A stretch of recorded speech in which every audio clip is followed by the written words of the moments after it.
And where do trees grow? Soil.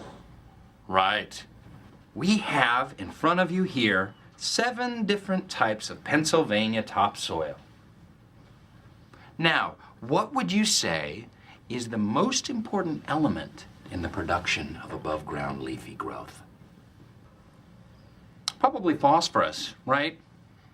Wrong. It's nitrogen. Absorb this information. So that video was a pretty good excerpt from a show called The Office. Now, it's not the most scientific show ever, but Dwight did have a very good point in proving that nitrogen is a very important factor in soil for forming nice vegetation.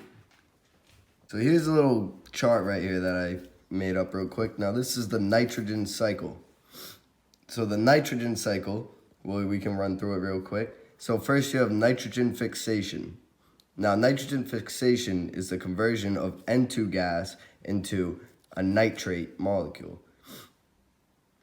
Now, this makes it easier for plants to take up the atmospheric nitrogen gas and get nutrients from it.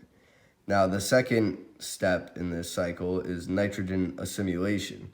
Now, nitrogen assimilation is when the nitrate is taken up by plant roots, and then it is reduced into nitrate ions to be used for an amino acid and proteins. Now, this helps the plant get its nutrients, and this was kind of what the video was talking about nitrogen being so important, so the plant can grow and get the benefits of the atmospheric nitrogen.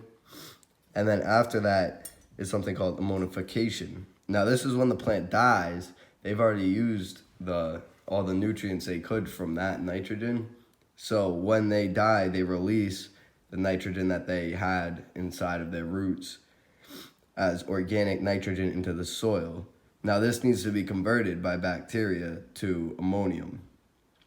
And then after, bacteria kind of just takes the step from there through nitrification. It's a very similar process to ammonification, where bacteria just converts the ammonium now back into nitrates and nitrites. And then next is denitrification, which is the final step, where bacteria finishes up the cycle by converting nitrites and nitrates back into nitrogen gas for the atmosphere.